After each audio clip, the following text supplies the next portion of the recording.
Occasion ఏదైనా location ఎక్కడైనా తెలుగువారి వేడుక అంటే ఆలివ్ మిఠాయి ఉండాల్సిందే. Andhra Pradesh capital region development authority APCRDA భూసేకరణకి సన్నద్ధమవుతుంది. Sports సిటీకి సంబంధించి గత కొంతకాలంగా చర్చ జరుగుతూ ఉంది. అమరావతి నిర్మాణంతో పాటు కృష్ణా నదికి రెండు వైపులా రాజధాని నగరం అనేటువంటి ఒక డ్రీమ్ని ఆంధ్రప్రదేశ్ ప్రభుత్వం అమల్లోకి తీసుకురావాలనే ఆలోచన చేస్తున్న గతంలో కూడా కొన్ని వీడియోలు చేశామని. ఇప్పుడు దానికి కొనసాగింపుగా స్పోర్ట్స్ సిటీ మాస్టర్ ప్లాన్లో అమరావతిలో భాగంగా ఉన్నప్పటికీ కూడా ఇప్పుడు మారినటువంటి పరిస్థితులు, 5 ఏళ్లలో వచ్చినటువంటి పరిణామాలు, అభివృద్ధికి సంబంధించి రెండు వైపులా కూడా రాజధాని నగరం ఉండడం వలన కలిసి వచ్చేటువంటి అంశాలు ఎక్కువ ఉన్నాయని ఆలోచించడంతో రాష్ట్ర ప్రభుత్వం కృష్ణానదికి ఈవల వైపు అంటే గుంటూరు జిల్లా పరిధిలోకి అమరావతి సీడ్ క్యాపిటల్ ఏరియా ఉంటుంది. కానీ సిఆర్డీఏ పరిధిలో ఉన్నటువంటి ఎన్టీఆర్ జిల్లా పరిధిలో స్పోర్ట్స్ సిటీకి సంబంధించినటువంటి ప్రణాళికని అమలు చేయాలనుకుంటుంది. దీనికోసం 5,000 ఎకరాల భూసేకరణ ప్రక్రియకి శ్రీకారం చుడుతోంది. 4 గ్రామాలను ఇప్పటికే రాష్ట్ర ప్రభుత్వం అంటే ఆమోదించింది. రాష్ట్ర ప్రభుత్వం ఇచ్చినటువంటి ఆ ప్రణాళికని మున్సిపల్ శాఖ మంత్రి విజిట్ చేసి అంతా కూడా ఓకే చేసి రాష్ట్ర ప్రభుత్వ మంత్రివర్గ సమావేశంలో కూడా చర్చించారు. ఆ తర్వాత ఒక క్లియరెన్స్ వచ్చిన తర్వాత ఇప్పుడు భూసేకరణ సన్నద్ధమవుతుంది. 4 గ్రామాల్లో గ్రామ సభలు నిర్వహించారు. అతి త్వరలోనే ఈ గ్రామాల్లో భూసేకరణకి సహకరించబోయేటువంటి ప్రజలకి ఎలాంటి ప్యాకేజ్ ఇవ్వబోతున్నారు అనేటువంటి విషయాన్ని వివరించబోతున్నారు. సో అసలు ఏ గ్రామాలు ఉన్నాయి, ఎక్కడెక్కడ గ్రామ సభలు నిర్వహించారు, గ్రామ సభలు అన్నీ కూడా కంప్లీట్ అయినాయి. ప్రభుత్వం రాజధాని ఏర్పాటులో భాగంగా ఈ అంశాలన్నింటినీ కూడా తీసుకున్నట్టుగా చెప్తున్నారు. మూలపాడు ప్రధానంగా మనకు కనిపిస్తున్నటువంటి ఏరియా మూలపాడు ఏరియా. మూలపాడు 2 రకాలుగా వార్తల్లో ఉంది. భారత క్రికెట్ అసోసియేషన్ అంటే బీసీసీఐ ఆధ్వర్యంలో ఇక్కడ ఒక క్రికెట్ అకాడమీ పెట్టాలనేటువంటి ప్రతిపాదన గతంలో వచ్చింది. దానికి కావాల్సినటువంటి ప్రణాళిక కూడా సిద్ధం చేస్తుంది. దీనికి 2 ముఖ్యమైనటువంటి అంశాలు ఉన్నాయి. ఎందుకంటే మూలపాడులో మనకు ఎవరికి తెలియకుండానే 2 పెద్ద స్టేడియంస్ ఉన్నాయి. ఇంటర్నేషనల్ క్రికెట్ స్టేడియం కూడా ఇక్కడ ఉంది. ఇంటర్నేషనల్ క్రికెట్ స్టేడియం కూడా ఆంధ్ర క్రికెట్ అసోసియేషన్ డెవలప్ చేసింది. సో దానికి సంబంధించి ఇది లైవ్ గూగుల్ మ్యాప్లో మనం చూస్తున్నాము. ఇది ఆ స్టేడియంకి సంబంధించినటువంటిది. మరొక ప్రైవేట్ గ్రౌండ్ కూడా ఇక్కడ ఉంది. అంటే 2 క్రికెట్ గ్రౌండ్స్ ఇక్కడ అందుబాటులో ఉన్నాయి.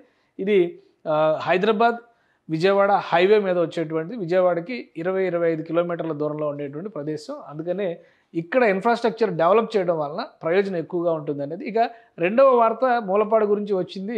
ఐకానిక్ బ్రిడ్జ్ ప్లేస్మెంట్ మార్చేటువంటి క్రమంలో ఏపీసీఆర్డీఏ ఇచ్చినటువంటి ప్లానింగ్లో ఈసారి ఐకానిక్ బ్రిడ్జ్ గతంలో ఇబ్రహీంపట్నం పరిధిలో వచ్చేటువంటి నిర్మాణం ఇప్పుడు కూడా ఇబ్రహీంపట్నం మండలంలోకి వస్తుంది. కానీ అది మూలపాడు దగ్గర కనెక్ట్ అవుతుంది. అంటే మూలపాడు అమరావతికి గేట్వేగా మారేటువంటి అవకాశం ఉంటుంది. కాబట్టి ఈ ప్రాంతంలో స్పోర్ట్స్ ఇన్ఫ్రాస్ట్రక్చర్ డెవలప్ చేయాలని చెప్పని రాష్ట్ర ప్రభుత్వం భావిస్తుంది. ఇంటర్నేషనల్ క్రికెట్ స్టేడియం 60 ఎకరాల విస్తీర్ణంలో ఒక భారీ క్రీడా మైదానాన్ని, దేశంలోనే అతిపెద్ద క్రికెట్ స్టేడియం నిర్మించాలని భావిస్తున్నారు. BCCI, Andhra cricket association 2 joint వెంచర్లో ప్రైవేటు భాగస్వామ్యంతో చేయాలనుకుంటున్నారు. దాదాపు 800 కోట్ల రూపాయలు ఈ ప్రాజెక్టు కంప్లీట్ ఖర్చు అవుతుందని చెప్పిన కూడా అంచనా వేశారు. దానికి బీసీసీఐ కూడా సుముఖత వ్యక్తం చేసింది. సో అదొక పాయింట్ అయితే, ఇంకోటి ఇంటర్నేషనల్ స్పోర్ట్స్ యూనివర్సిటీ ఏర్పాటు చేయాలని రాష్ట్ర ప్రభుత్వం భావిస్తుంది. అన్ని రకాల క్రీడలకు కూడా ఇక్కడ ప్రోత్సాహం ఇవ్వాలి. దానికి కావాల్సినటువంటి ఇన్ఫ్రాస్ట్రక్చర్ డెవలప్ చేయాలంటే ఈ ప్రదేశం మరింత విస్తారంగా ఉండాల్సినటువంటి అవసరం ఉంది. అమరావతి కోర్ క్యాపిటల్ ఏరియాలో అలాట్ చేసినటువంటి ల్యాండ్ ఇతర అవసరాలకు ఉపయోగించడానికి అవకాశం ఉంటుంది. స్పోర్ట్స్ ఫెసిలిటీస్ అన్నీ కూడా నదికి అవతల వైపు ఉండడం వలన 2 వైపులా రాజధాని అభివృద్ధి చెందడానికి అవకాశం ఉంటుందని చెప్పి రాష్ట్ర ప్రభుత్వం భావిస్తుంది. అందులో భాగంగానే మూలపాడుని సెంట్రిక్గా చేసుకుని రాష్ట్ర ప్రభుత్వం కొన్ని నిర్ణయాలు తీసుకుంది. అందులో భాగంగానే మూలపాడు నుంచి 4 గ్రామాలని ఇక్కడ ఎంపిక చేశారు. కేతనకొండ, మూలపాడు, ఇది మూలపాడు గ్రామం కనిపిస్తుంది. ఇక్కడ కొటికలపూడి, కేతనకొండ, అలానే ఇటువైపు వస్తే త్రిలోచనపురం. సో ఈ 4 ప్రాంతాల పరిధిని దృష్టిలో పెట్టుకొని రాష్ట్ర ప్రభుత్వం స్పోర్ట్స్ సిటీని డెవలప్ చేయాలనేటువంటి ఆలోచన చేసింది.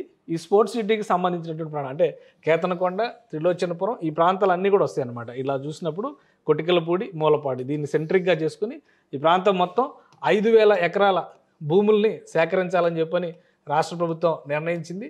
దీనికి సంబంధించి ఒక క్లారిటీ కూడా ఏపీసీఆర్డీకి ఇచ్చేసినటువంటి నేపథ్యంలో ఈ 4 గ్రామాల్లో గ్రామ సభలు నిర్వహించారు ఏపీసీఆర్డీఏ అధికారులు. ప్రభుత్వం భూసేకరణ చేస్తున్నటువంటి అంశాలు, దానివల్ల కలిగేటువంటి ప్రయోజనాలు, ఈ ప్రాంతం నుంచి ఇన్ఫ్రాస్ట్రక్చర్ అంటే ఒక core city area, sports city area కనుక డెవలప్ అయితే ఆ పరిసర ప్రాంతాల్లో జరిగేటువంటి ప్రయోజనాలు, వీటన్నిటిని కూడా అధికారులు వివరించారు.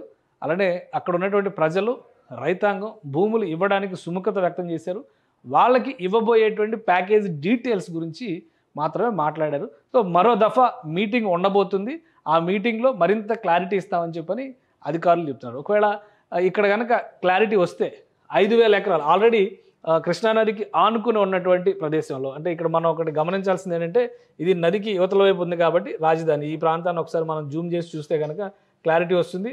నదికి యువతల వైపు ఉన్నటువంటి ప్రదేశం, అవతల వైపు ఉన్నటువంటి ప్రదేశం. వాస్తవానికి మొదట ఐకానిక్ బ్రిడ్జ్ నిర్మించాలనుకుంటే ఇక్కడ పవిత్ర సంగమం దగ్గర నిర్మించాలనేటువంటి ఆలోచన చేశారు. అంటే ఈ ప్రాంతం నుంచి నదికి ఇటువైపుకి వచ్చే విధంగా నిర్మించాలి. కానీ ఇప్పుడు నిర్మించబోయేటువంటి ఆనకట్ట ఐకానిక్ బ్రిడ్జి ఈ విధంగా వస్తుంది కాబట్టి ఇక్కడ ఈ ప్రాంతంలో సేకరించడమే సరైనటువంటి నిర్ణయంగా రాష్ట్ర ప్రభుత్వం భావిస్తుంది. సో ఈ ఒక్కసారి కనుక ఈ ప్రాసెస్ మొదలైతే అమరావతి రాజధాని రైతులకి ఎలాంటి ప్యాకేజీని అయితే అమలు చేశారో బహుశా అలాంటి ప్యాకేజే తమకు అమలు చేయాలనేటువంటి విజ్ఞప్తి రైతులు చేసినట్టుగా తెలుస్తుంది. ఇది కోర్ అమరావతి క్యాపిటల్ ఏరియా, అంటే ఈ సిఆర్డిఏ మొత్తం వస్తుంది.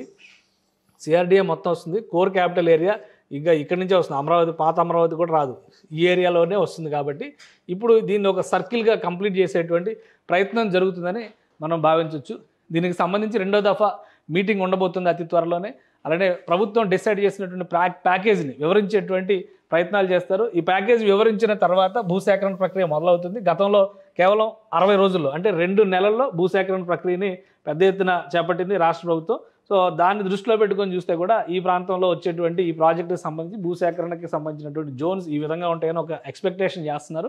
సో దీనికి సంబంధించి ఏ సర్వే నెంబర్లు వస్తాయి, ఏ ప్రాంతాల్లో ఎంత భూసేకరణ చేస్తారు. ఆల్రెడీ ఇక్కడ పెద్దలంక, ఇతర లంక గ్రామాలను కూడా పరిశీలించారు. కానీ కృష్ణానది మంచి పోటు మీద ఉన్నప్పుడు, వరద ముంపు ఎక్కువగా ఉన్నప్పుడు అది కొంత ఇబ్బంది పడేటువంటి అవకాశం ఉంటుంది. కాబట్టి ఈ ప్రాంతాలు అయితే, ఈ గ్రామాలు అయితే కనుక పూర్తిగా స్పోర్ట్స్ ఇన్ఫ్రాస్ట్రక్చర్కి అనుకూలంగా ఉంటుందని చెప్పని రాష్ట్ర ప్రభుత్వం భావిస్తుంది.